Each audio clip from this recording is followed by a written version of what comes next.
सबसे पहले बात करेंगे राजस्थान की सियासत की। क्या सिंधिया की राह पर पायलट चल पड़े हैं? बड़ा सवाल है ये। लेकिन अब से कुछ मिनट पहले कांग्रेस ने जो प्रेस कॉन्फ्रेंस की है, रणदीप सुरजेवाला ने प्रेस कॉन्फ्रेंस करते हुए कई बातें कही हैं।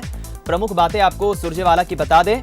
सुरजेवाला ने कहा है कि बीते 24 से 48 घंटों में कई दफा पायलट से हमने संपर्क करने की कोशिश की, बातचीत करने की कोशिश की। व्यक्तिगत स्पर्धा से बड़ा नहीं है राजस्थान, यानी कि सरकार और प्रदेश का विकास ये कांग्रेस की प्राथमिकता है। अपनी ही पार्टी की सरकार को कमजोर ना करें, ये सुरजेवाला ने कहा है। साथ ही उन्होंने कहा है कि जितने भी विधायक हैं वो सभी बैठक में शामिल हो, प्रदेश के विकास में इबारत लिखने के लिए उपस्थित हो बैठक में और सरकार के साथ रहें। अगर सचिन पायलट अभी नहीं मिलना चाहते हैं तो फोन करके वो समय बता दें। पायलट और बाकी साथियों के लिए दरवाजे खुले हुए हैं। पायलट ये बता दें कि वो बैठक में कब तक आएंगे, समय बता दें। हमने लगातार पायलट से संपर्क करने की कोशिश की है।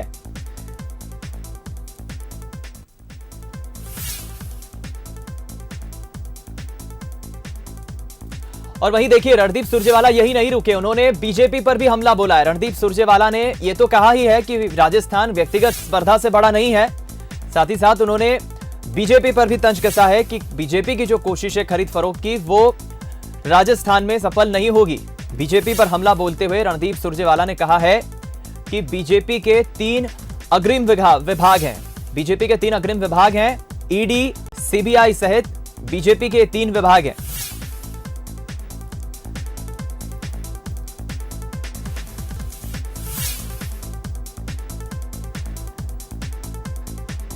तो चलिए, अब राजस्थान की सियासत पर अगर हम नजर डालें तो जिस तरह से सियासी बवाल मचा है, और एक बार फिर सवाल यह खड़ा होता है कि अब आगे की रूपरेखा क्या होगी। अशोक गहलोत की सरकार क्या सुरक्षित है? किसी तरह का खतरा नहीं है? अगर सचिन पायलट जिस तरह से बगावती तेवर दिखा रहे हैं और बीजेपी से हाथ मिलाते हैं, या फिर अगर खुद की कोई पार्टी वो खड़ी करते हैं, तो क्या एक नई संभावना, और क्या हम संभावना राजस्थान की सियासत में देखते हैं? सरकार कितनी सुरक्षित है या फिर सरकार पर कितना खतरा है? हालांकि कांग्रेस ने सचिन पायलट को मौका दे रखा है और वो कह रहे हैं कि बातचीत हुई है हमारी, लगातार हमने बातचीत करने की कोशिश की है।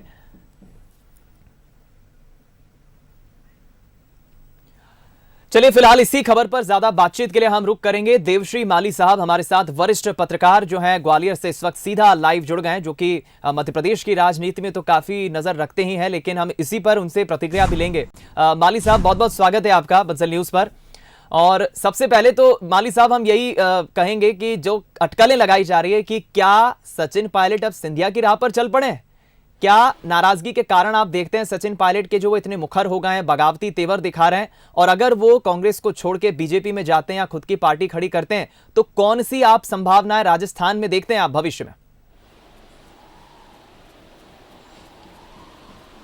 देखो, दो बातें हैं। एक बात तो ये है कि नाराजगी का कारण वही है जो मध्य प्रदेश में ज्योतिरादित्य सिंधिया का होगा।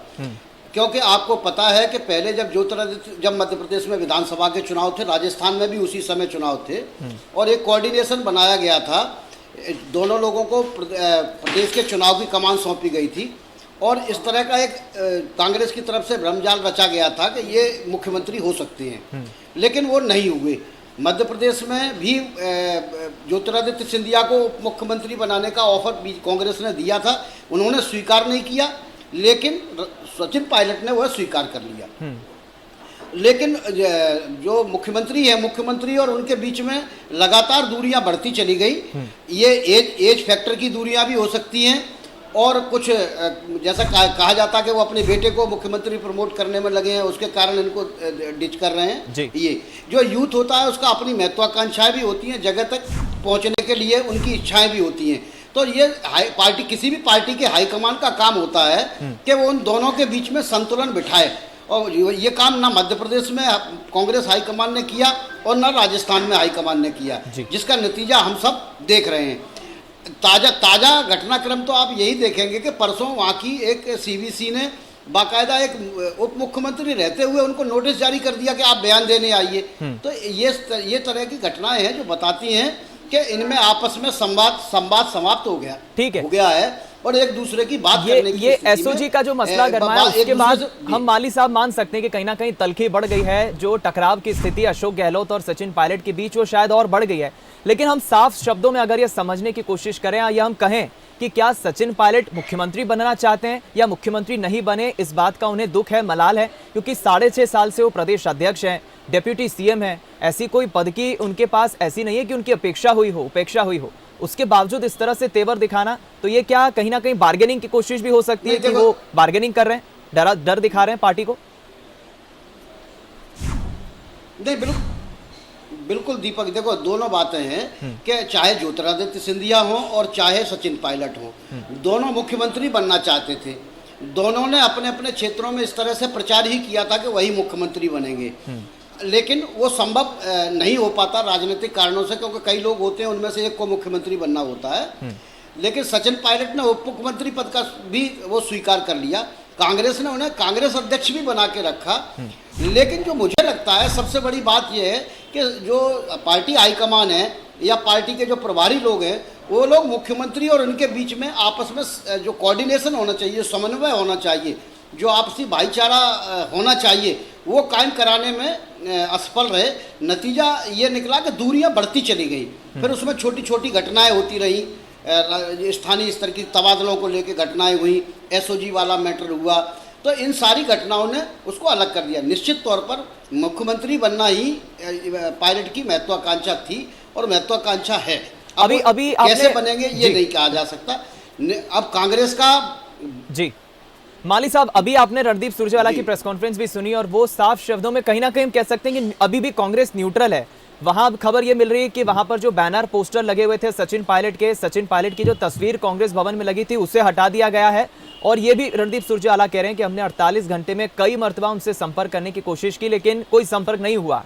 अब हम क्या माने, अगर सचिन पायलट अलग होके बीजेपी से हाथ मिलाते हैं या फिर खुद की पार्टी भी खड़ी करते हैं, तो कितना राजनीतिक भविष्य आप उनका अच्छा देख रहे हैं? क्योंकि एक खबर यह भी कि अगर बीजेपी में शामिल होंगे पायलट, तो अभी जो डिप्यूटी सीएम और प्रदेश अध्यक्ष का पद है बीजेपी में जाके तो और नुकसान हो जाएगा उनका।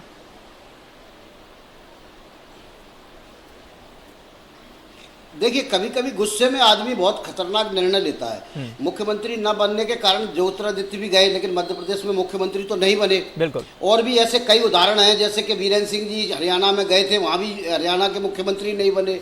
जैसे कि बहुगुणा जी, श्रीमती बहुगुणा गई तो वहाँ भी वो मुख्यमंत्री नहीं बनी। विश्व शर्मा का अपन नाम ले सकते हैं, जो आसाम में गए, वो भी मुख्यमंत्री नहीं बने। लेकिन गुस्से में लिए गए निर्णय कुछ ऐसे ही होते हैं। अब जो सुरजेवाला ने कहा और जो कल से जो घटनाक्रम चल रहा है पॉलिटिकल, अगर अपन देखेंगे तो उसमें ये तो साफ लग गया है कि कांग्रेस और पायलट के बीच में अब दूरियां बहुत बढ़ चुकी हैं, जिस खाई को भरने की कोई गुंजाइश नहीं है। क्योंकि अहमद पटेल ने कल रात को बात करने की कोशिश की, उन्होंने बात नहीं की। पार्टी के जो प्रभारी अभिलाष पांडे और वो सुरजेवाला, उन्होंने कोशिश की, उनकी बातचीत नहीं हो पाई।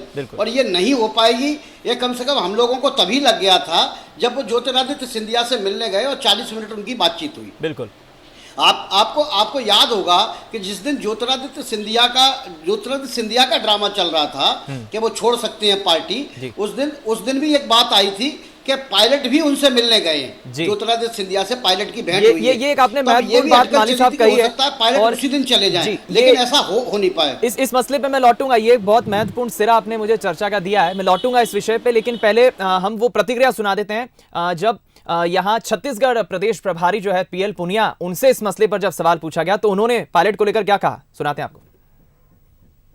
देखिए, सचिन पायलट जी अब भारतीय जनता पार्टी में है और भारतीय जनता पार्टी का क्या रुख रहता है कांग्रेस के प्रति, वो सबको जाहिर है। तो हमें अब उनसे कोई सर्टिफिकेट लेने की आवश्यकता नहीं है। कांग्रेस में सभी